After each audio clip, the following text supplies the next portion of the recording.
వేమిరెడ్డి దంపతుల గెలిపే లక్ష్యంగా ఎన్నికల ప్రచారం.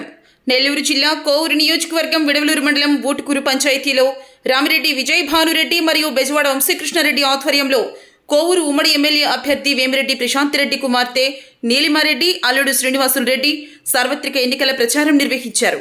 ప్రచార కార్యక్రమంలో ప్రజలు అపూర్వ స్వాగతం పలికారు. ఈ క్రమంలో గడప గడప తిరుగుతూ ప్రజా సమస్యలను అడిగి తెలుసుకుంటూ టీడీపీ అధికారంలోకి వచ్చాక సమస్యలన్నింటినీ పరిష్కరించే దిశగా పనిచేయడం జరుగుతుందని చెప్పారు.